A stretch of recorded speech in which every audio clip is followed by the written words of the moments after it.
Today, we're going to be doing an unboxing and quick look at the new iPhone 14 Pro Max Space Black color. This is the 512GB model, but there are storage options as low as 128GB and as high as 1TB, with iCloud providing additional storage as well. Let's take a look at the box here. Obviously, you got the iPhone on the front, you got the iPhone logo on the side, Apple logo at the top and the bottom. And then on the back, you've got some more detailed information about the iPhone, serial number, things like that. Nothing too important for us now, but let's go ahead and open this. There's a peel up at the top here. Satisfying ASMR sound, of course. Apple is always great with easy packaging and well-designed packaging. So peel those off here, and you can slide the top of the box off. And there is the iPhone 14 Pro Max Space Black color. Love the matte finish on the back, the glossiness on the sides. I think it's a really nice combination and it works really well. So definitely a fan of the stylistic choices, but let's set that to the side and look at these extras. Not too many. You got the designed by Apple in California, aka made in China, or I guess India these days if they're switching over.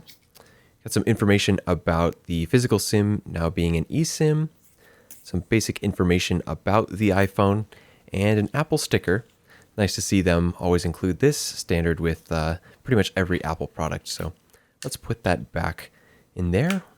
We've also got down below a Lightning to USB-C cord.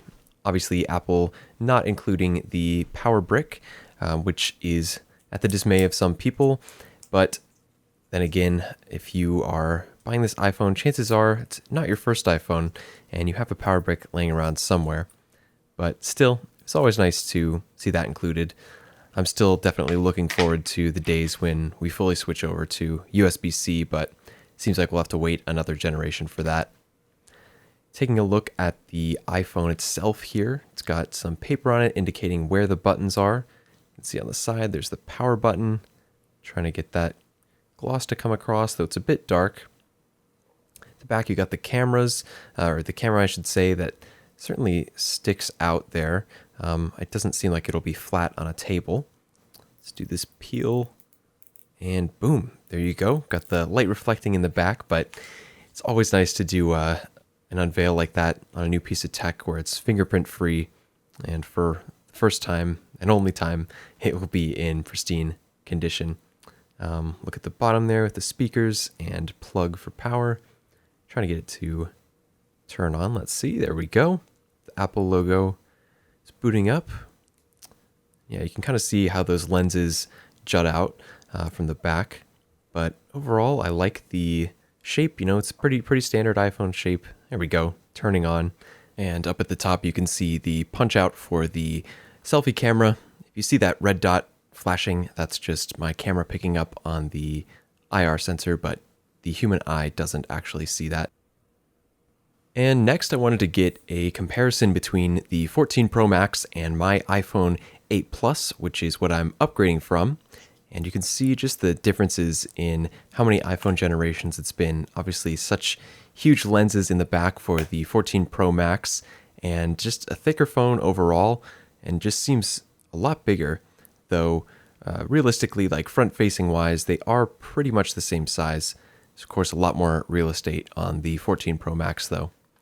And one thing that I won't have to worry about on the 14 Pro Max is getting fingerprints all over the back. Obviously I'll be using a case, but having the matte finish is nice.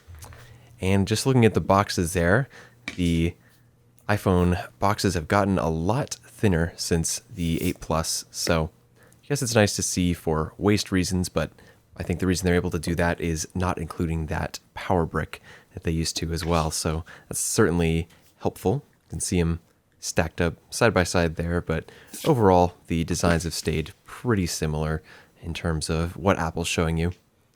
And let's bring back the phone now and just take a look at some of the different features and how it looks actually in use.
And here are just some photos that I've taken with the iPhone 14 Pro Max back camera, just to show off the different levels of zoom and how you can actually expect photos to come out when you're taking them with this phone.